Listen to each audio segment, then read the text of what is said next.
O caos francês que transbordou no Brasil. Vamos lá, gente.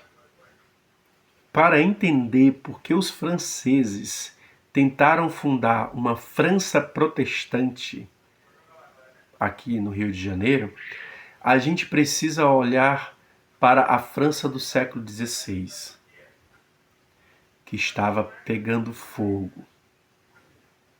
Naquela época, ser huguenote, que era como chamavam os protestantes calvinistas franceses, já falei disso em vários vídeos, era basicamente ter um alvo nas costas.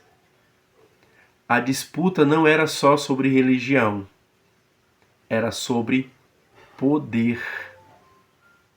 De um lado, a monarquia e a poderosa família Guise defendiam o catolicismo romano com unhas e dentes. Gente, a história da religião, ela não é romântica. É romântica quando ela é contada só pelo viés religioso, mas ela não é. A gente, se voltar um pouquinho, Henrique VIII teve 2 filhas, e essas 2 filhas se matam, uma defendendo o catolicismo, outra defendendo o anglicanismo. Ou seja, voltando para cá, do outro lado, a gente tinha famílias nobres convertidas ao protestantismo e queriam liberdade de culto e mais influência política. Mais influência política. Isso move. A gente teve a proclamação da República aqui no Brasil. Por quê? Porque os militares queriam mais influência política. Porque a elite cafeira queria mais influência política.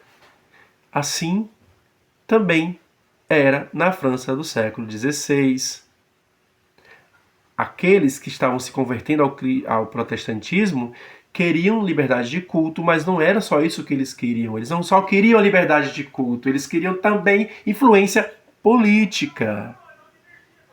O clima era tão tenso que vizinho matava vizinho por causa da forma de rezar. Então a gente vê aí que essa coisa da polarização não é uma coisa nova. Ela sempre esteve presente, principalmente no meio religioso.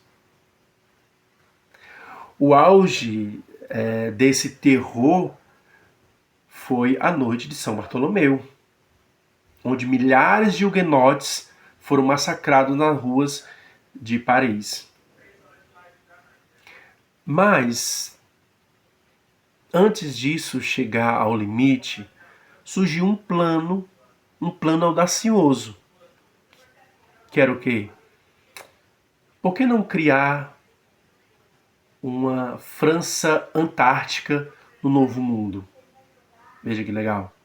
Então o almirante Coligny, um líder huguenote, convenceu o rei que uma colônia no Brasil seria estratégica para a coroa e um refúgio seguro para os protestantes fugirem da fogueira. Então, em 1555, eles chegaram à Baía de Guanabara. Mas o que era para ser um refúgio virou um caos. O líder da expedição, Villegagnon, começou a brigar com os pastores calvinistas por causa de detalhes teológicos. Então vejam que a galera começa a discutir por detalhes. Que ali na ceia está o corpo de Cristo transformado ou que ali somente representa o corpo de Cristo. Então, era essa a discussão.